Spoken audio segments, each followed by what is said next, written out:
Hello students, आज हम पढ़ेंगे जिम्नोस्पर्म के बारे में।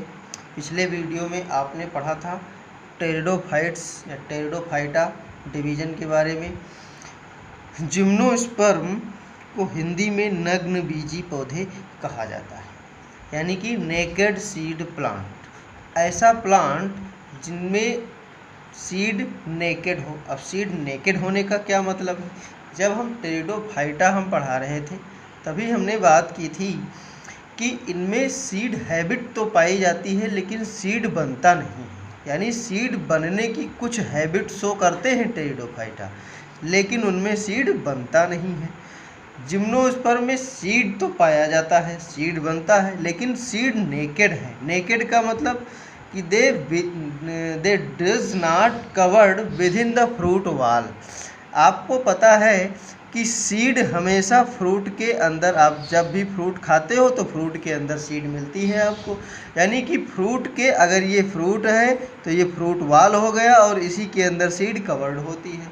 लेकिन जिम्नोस्पर्म का जो सीड होता है वो किसी भी फ्रूट वाल से कवर्ड नहीं होती, यानी कि जिम्नोस्पर्म में फ्रूट नहीं पाया जाता। फ्रूट क्यों नहीं पाया जाता?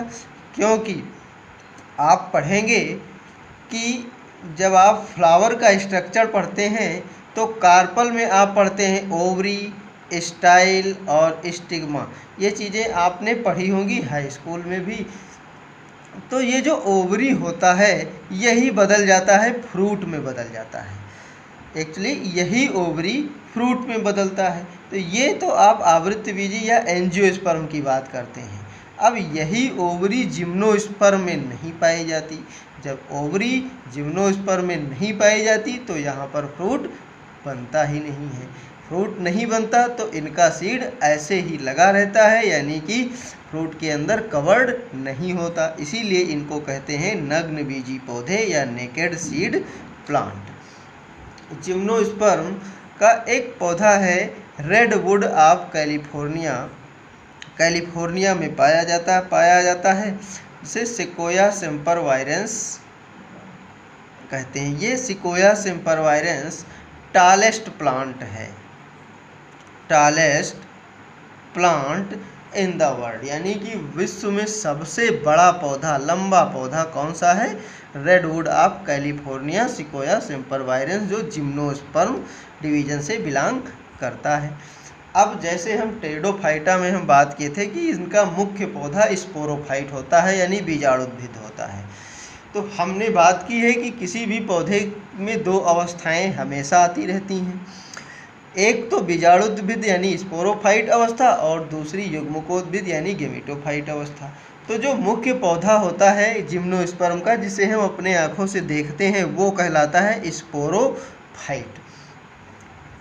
टेरिडोफाइटा में भी स्पोरोफाइट ही होता था। अब ये sporophyte clearly differentiated into root, stem and leaves, यानी जड़, तना एवं पत्ती में साफ बिल्कुल स्पष्ट रूप से भिन्नित होते हैं, यानी जड़ भी पाया जाता, तना भी पाई जाती और पत्ती भी पाई जाती है। ब्रायोफाइटा में ऐसा कुछ नहीं था। टेरिडोफाइटा में जड़, तना एवं पत्ती सब कुछ मिलता है। यहाँ देखें, अब इनका जो रूट होता है ये टैप रूट सिस्टम कहलाता है। टैप रूट सिस्टम आप पढ़ चुके हैं। एक मेन रूट होता है और उसमें साथ में ढेर सारी सेकेंडरी रूट्स निकलती हैं। इस प्रकार के रूट सिस्टम को कहा जाता है टैप रूट सिस्टम। और टेरिडोफाइटा में आपने पढ़ा था एडवेंटिशियस रूट पाए जाते हैं। अब इसी टैप रूट सिस्टम में यदि कहीं रूट में यहाँ पर कोई फंजाई यानी कि कवक आकर के लग जाए, यानी कि जड़ के साथ साथ कवक भी दोनों सहजीवन व्यतीत करें, जड़ के साथ लग गए ये कवक, जड़ को कुछ लाभ पहुँचाएंगे और खुद जड़ से भोजन आप लेंगे, न्यूट्रिशन अपना लेंगे। इस प्रकार के सहजीवन को कहा जाता है माइकोराइजा। ये माइकोराइजा पाइनस में पाया जाता है, यानी कि पाइनस प्लांट में माइकोराइजा मिलेगा। एक विशेष प्रकार का रूट होता है कोरोलॉइड रूट जिसे कहा जाता है। ये कोरोलॉइड रूट साइकस में पाया जाता है। इस रूट का स्पेशल फीचर यह है कि इसमें ब्लू ग्रीन एल्गी इसके अंदर सहजीवन के रूप में पाई जाती हैं। यानी और ये ब्लू ग्रीन एल्गी, नीली हरी शैवाल मेनली होती हैं नास्टाक और एनाबीना। ये नास्टाक और एनाबीना क्या करती हैं, एटमॉस्फेरिक नाइट्रोजन को फिक्स करके नाइट्रेट में बदल देते हैं, इसमें नाइट्रेट में बदल देते हैं। और हमको पता है कि नाइट्रेट ही फर्टिलाइज़र के रूप में पौधों द्वारा यूटिलाइज कर लिया जाता है। यानी कि कोरोलॉइड रूट में जो साइकस में पाया जाता है, इसके अंदर ब्लू ग्रीन एल्गी, नास्टाक और एनाबीना पाई जाती हैं, जो नाइट्रोजन का, एटमॉस्फेरिक नाइट्रोजन का फिक्सेशन या नाइट्रोजन का स्थिरीकरण करती हैं। अब आते हैं स्टेम पर। इनका जो स्टेम होता है, जैसे कि हमने टेरिडोफाइटा में बात की कि कुछ टेरिडोफाइटा का या अधिकतर टेरिडोफाइटा का जो स्टेम होता है वो अंडरग्राउंड होता है, यानी कि राइजोम कहलाता है। लेकिन यहाँ पर स्टेम कैसा है, एरियल, वायवीय होता है, बाहर की तरफ, वुडी यानी कि लकड़ी प्रदान करते हैं। ब्रांच्ड और अनब्रांच्ड, यदि साइकस को देखें तो सीधा होता है, ब्रांच नहीं पाई जाती, और पाइनस को देखें तो खूब ब्रांचिंग होती है। इनमें सेकेंडरी ग्रोथ भी पाई जाती है, यानी द्वितीयक वृद्धि भी होता है, यानी कि अपनी इनके तने की मोटाई में कंटिन्यूअस ग्रोथ होती रहती है। सेकेंडरी ग्रोथ जब हम एनाटॉमी हम आपको प्लांट की पढ़ाएंगे तब डिटेल से स्टडी किया जाएगा। नेक्स्ट आते हैं लीव्स। लीव्स दो प्रकार की होती हैं जिम्नोस्पर्म में, एक स्केल लीव्स जिसे सल्कपत्र के नाम से जानते हैं, और दूसरा फोलिएज लीव। स्केल लीव्स ये ब्राउन कलर की होती है, थिन होती है और मेम्ब्रेनस, पतली मेम्ब्रेन लाइक होती है, और चूँकि ब्राउन है तो ये नॉन फोटोसिंथेटिक, यानी ये स्केल लीव्स फोटोसिंथेसिस नहीं करते हैं। तो ये करते क्या हैं, ये प्रोटेक्शन का काम करते हैं। यानी कि जब लीव्स, जो फोलिएज लीव्स है, ये जब छोटी होती है, बड के समान होती है, बहुत ही छोटी, तो उस समय मेम्ब्रेनस लीव्स यानी स्केल लीव्स इसको प्रोटेक्शन प्रोवाइड करते हैं, कहीं ये सूख ना जाए।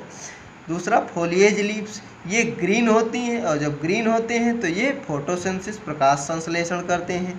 जैसे पाइनस में निडल लाइक होते हैं, और साइकस में पिन्नेटली कंपाउंड लीव्स पाया जाता है। साइकस की लीव्स आप इस प्रकार से देखते हैं, इस प्रकार से लगे होते हैं, ये पिन्नेटली कंपाउंड लीव्स इन्हें कहते हैं। अब जो जिम्नोस्पर्म में जो लीव्स हैं, ये बेसिकली जीरोफिटिक एडाप्टेशन शो करते हैं, यानी जीरोफिटिक कैरेक्टर शो करते हैं। मतलब क्या कि ये हाई टेम्परेचर में रहने योग्य प्लांट को बनाते हैं, अधिक ह्यूमिडिटी में रहने योग्य, अधिक तेज वायु गति यदि कहीं है तो वहाँ पर अधिक एडाप्टेशन एडाप्ट कर लेते हैं। कैसे, पत्ती का निडिल के आकार का होना, ये जीरोफिटिक एडाप्टेशन है। स्टोमेटा जो पाए जाते हैं, रंध्र जो पाए जाते हैं, बेसिकली आप जिम्नोस्पर्म का पौधा हेटेरोस्पोरस होता है। हेटेरोस्पोरस का मतलब producing two types of spore, यानी कि दो प्रकार के स्पोर बनते हैं या दो प्रकार के बीजाणु बनते हैं इनमें। जैसे हमने पहले बात की कि मुख्य पौधा स्पोरोफाइट होता है, यानी कि बीजाणु को या स्पोर को धारण करने वाला होता है। तो दो प्रकार के स्पोर बनेंगे, एक छोटा बनेगा जिसे माइक्रोस्पोर कहा जाएगा या लघु बीजाणु कहते हैं, एक बड़ा बनेगा जिसे मेगा स्पोर कहेंगे या गुरु बीजाणु कहा जाएगा। ये माइक्रोस्पोर और मेगा स्पोर एक विशेष प्रकार की लीव्स पर लगे होते हैं, या यूँ कहें कि ये दोनों माइक्रोस्पोर और मेगा स्पोर एक बीजाणुधानी या स्पोरेंजिया में डेवलप होते हैं। तो माइक्रोस्पोर डेवलप होते हैं माइक्रोस्पोरेंजिया में, और मेगा स्पोर डेवलप होते हैं मेगा स्पोरेंजिया में। माइक्रोस्पोरेंजिया एक विशेष प्रकार की पत्ती पर लगी होती है जिन्हें कहते हैं माइक्रोस्पोरोफिल या लघु बीजाणु पर्ण। मेगा स्पोरेंजिया एक विशेष प्रकार की पत्ती पर लगती हैं जिन्हें कहते हैं मेगा स्पोरोफिल या गुरु बीजाणु पर्ण। अब माइक्रोस्पोरोफिल या लघु बीजाणु पर्ण, ये पत्ती कई पत्ती मिलकर के एक कॉम्पैक्ट स्ट्रक्चर बनाते हैं जिन्हें कहते हैं कोन, और माइक्रोस्पोरोफिल से जो कोन बनता है उसे कहेंगे मेल कोन, और मेगा स्पोरोफिल से जो कोन बनेगा वो बनता है फीमेल कोन कहलाता है। यानी कि यहाँ पर फ्लावर ना बन करके कोन बनता है, मेल कोन और फीमेल कोन। और जब एंजियोस्पर्म जब हम पढ़ेंगे आवृतबीजी तो वहाँ मेल फ्लावर और फीमेल फ्लावर पढ़ेंगे। इसका मतलब ये है कि ये कोन जो हैं ये होमोलागस हैं, homologous structure to flower of angiosperm, या समजात अंग हैं। आवृतबीजी पौधों में पुष्पों के समजात अंग माने जाते हैं। अब आते हैं इनकी लाइफ साइकिल के बारे में स्टडी कर लेते हैं। देखें बच्चों, हमने बताया है कि इनका मुख्य पौधा कैसा होता है, स्पोरोफाइट होता है। यानी कि ये स्पोरोफाइट रूट, स्टेम और लीव्स में भिन्नित होता है। रूट भी पाया जाता है, स्टेम और लीव्स भी हम पहले बात कर चुके हैं। अब इन्हीं स्पोरोफाइट प्लांट पर लगता है मेल कोन और फीमेल कोन, हम पहले ही बात कर चुके हैं थोड़ी बातें। अब मेल कोन जो बना होता है वो माइक्रोस्पोरोफिल से मिलकर के बना होता है, यानी लघु बीजाणु पर्ण से मिलकर के बनता है। फीमेल कोन मेगा स्पोरोफिल या गुरु बीजाणु पर्ण से मिलकर के बनता है। ध्यान रहे, स्पोरोफाइट हमेशा 2n नेचर का यानी कि द्विगुणित होता है, डिप्लॉयड नेचर का होता है। हमेशा स्पोरोफाइट 2n या द्विगुणित ही रहेगा। अब अगर ये द्विगुणित है तो ये भी 2n होगा, ये भी 2n, ये भी 2n, ये भी 2n, क्योंकि तब तक ये डिप्लॉयड नेचर बना रहेगा जब तक अर्धसूत्री विभाजन या मियोसिस डिवीजन ना हो जाए। अब माइक्रोस्पोरोफिल पर माइक्रोस्पोरेंजिया यानी लघु बीजाणुधानी लगी होती हैं, और मेगा स्पोरोफिल पर मेगा स्पोरेंजिया यानी कि गुरु बीजाणुधानी लगी होती हैं।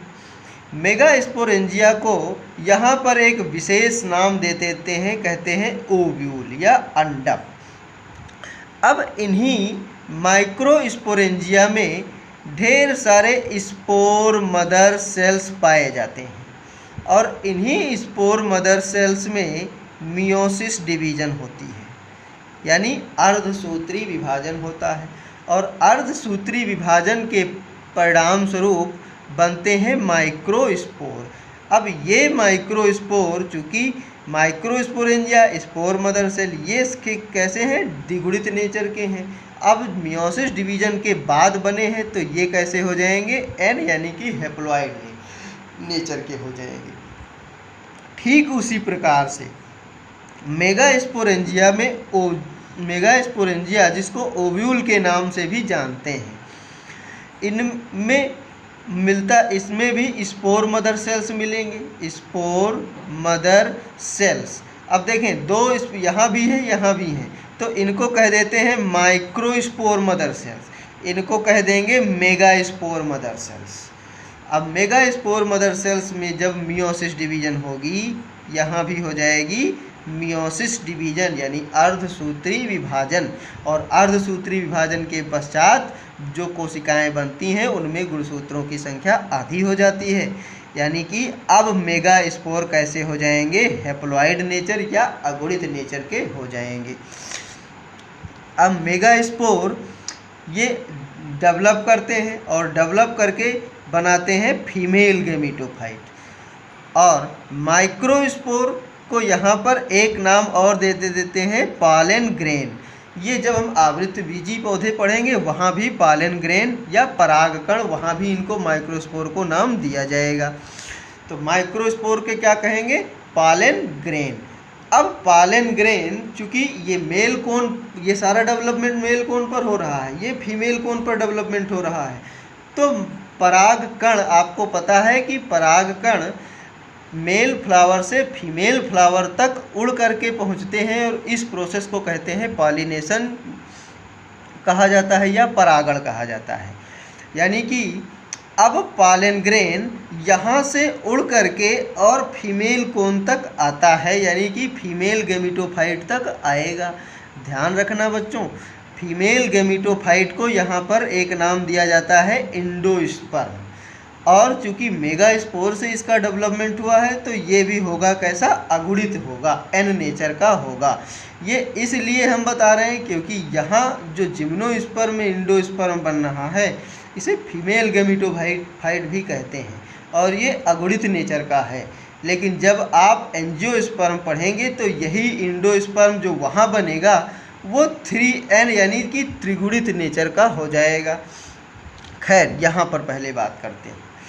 अब पालन ग्रेन ये उड़ करके पहुँचेगा यानी फीमेल गैमेटोफाइट पर, और वहाँ पर क्या होगा कि ये मेल गैमेटोफाइट बनाता है। पालन ग्रेन मेल गैमेटोफाइट क्या, ये अगर जो पालन ग्रेन है तो ये जर्मिनेट करेगा, जर्मिनेट करके एक ट्यूब बनाएगा जिसे कहते हैं पालन ट्यूब, और ये जर्मिनेटेड पालन ग्रेन यानी अंकुरित हुआ पालन ग्रेन परागकण यही कहलाता है मेल गैमेटोफाइट, और यानी कि पालन ट्यूब। तो मेल गैमेटोफाइट क्या हुआ, ऐसा पालन ग्रेन जो जर्मिनेट कर चुका है और उसमें मेल गैमीट बन गए हैं। ठीक है, तो फिर मेल गैमेटोफाइट पर क्या क्या बनेंगे, इसमें मेल गैमीट बनेंगे। फीमेल गैमेटोफाइट पर क्या बनेगा, फीमेल गैमीट बनेगा। अब ये मेल गैमीट और फीमेल गैमीट, ध्यान दीजिए कि ये यहाँ पर मेल गैमीट बन रहा है, यहाँ फीमेल गैमीट बन रहा है। अब ये मेल गैमीट और फीमेल गैमीट दोनों मिल करके करेंगे क्या, फर्टिलाइजेशन, और फर्टिलाइजेशन के परिणाम स्वरूप बनेगा जाइगोट। अब देखिए ये भी एन नेचर का था और ये भी एन नेचर के हैं। मेल गैमीट भी हमेशा अगुणित होता है, फीमेल गैमीट भी हमेशा अगुणित होता है, और जब अगुणित और अगुणित दोनों मिल जाते हैं तो ये बना देते हैं द्विगुणित जाइगोट या डिप्लॉयड जाइगोट। जाइगोट बदल जाता है एम्ब्रियो में, और एम्ब्रियो भी कैसा रहेगा, 2n यानी कि द्विगुणित। अब एम्ब्रियो बदल जाता है सीड में, सीड भी कैसा है, 2n नेचर का है, और यही सीड फिर से जब जर्मिनेट करेगा तो ये अंकुरित हो करके और नया पौधा स्पोरोफाइट बना लेता है। इस प्रकार से देखें, इसमें कहीं भी फ्रूट का यानी फल का डेवलपमेंट नहीं हुआ। फल का डेवलपमेंट नहीं हुआ तो सीड नेकेड है, इसीलिए हम इनको कहते हैं नग्न बीजी पौधे कहते हैं या नेकेड सीड प्लांट कहा जाता है। ये पॉइंट आप लोग बच्चों हमेशा ध्यान रखना। मेगा स्पोरेंजिया को ही ओव्यूल कहा जाता है और फीमेल गैमेटोफाइट को इंडोस्पर्म कहा जाता है। इसके बाद में ये रही लाइफ साइकिल, आप पढ़ चुके, समझ लिए हैं। कोई ना समझ में आए तो पूछिएगा। थोड़ी इकोनॉमिक इम्पॉर्टेंस या जिम्नोस्पर्म के आर्थिक महत्व पर हम बात कर लेते हैं, क्योंकि जिम्नोस्पर्म इकोनॉमिकली बहुत ही इम्पॉर्टेंट होते हैं। इनके कुछ इम्पॉर्टेंस, इनसे अंबर प्राप्त किया जाता है। अंबर सिडरस देवदारा से प्राप्त करते हैं, पाइनस वैलिचियाना से प्राप्त किया जाता है, पाइनस रॉक्सबर्गाई से प्राप्त किया जाता है। चिलगोजा प्राप्त करते हैं, पाइनस जिरार्डियाना से प्राप्त किया जाता है। साथ साथ में एक इफिड्रीन नाम की दवाई आती है जो इफिड्रा नामक प्लांट से प्राप्त करते हैं, ये भी जिम्नोस्पर्म का ही मेंबर है। सागो पाम, सागो एक विशेष प्रकार का स्टार्ची फूड मटेरियल है, ये भी चिलगोजा भी खाया जाता है। सागो पाम ये भी खाया, स्टार्च ही है, साबूदाना जिसे कहा जाता है। ये प्राप्त करते हैं साइकस। टर्पेंटीन आयल पाइनस से प्राप्त किया जाता है। सिडार वुड आयल ये जूनिपेरस वर्जीनियाना से प्राप्त किया जाता है। एक विशेष प्रकार का ग्लू है जिसे कहते हैं कनाडा बाल्सम, ये प्राप्त करते हैं एबीज बाल्सेमिया से। कनाडा बाल्सम जब आप स्लाइड बनाते हैं, आपने स्लाइड जब माइक्रोस्कोप में देखा होगा, तो यदि इस प्रकार से आप स्लाइड देखते हैं और यहाँ पर आपको कवर स्लिप से ढका हुआ कोई सेक्शन मिलता है, कवर स्लिप किसी न किसी से चिपकी हुई आपको मिल जाती है, ये परमानेंट स्लाइड है। तो जिस चीज़ से इसको चिपकाते हैं वो कुछ नहीं कनाडा बाल्सम है, जो एविस बाल्सेमिया से प्राप्त किया जाता है। ये क्वेश्चन पूछा जाता है। तो ये रहा इकोनॉमिक इम्पॉर्टेंस। बच्चों आशा करते हैं आप लोगों को समझ में आया होगा। पूरी लाइफ साइकिल अच्छे से समझिए, पढ़िए। अगर कोई कुछ ना समझ में आए तो बेहिचक कभी भी पूछिए। Okay, thank you.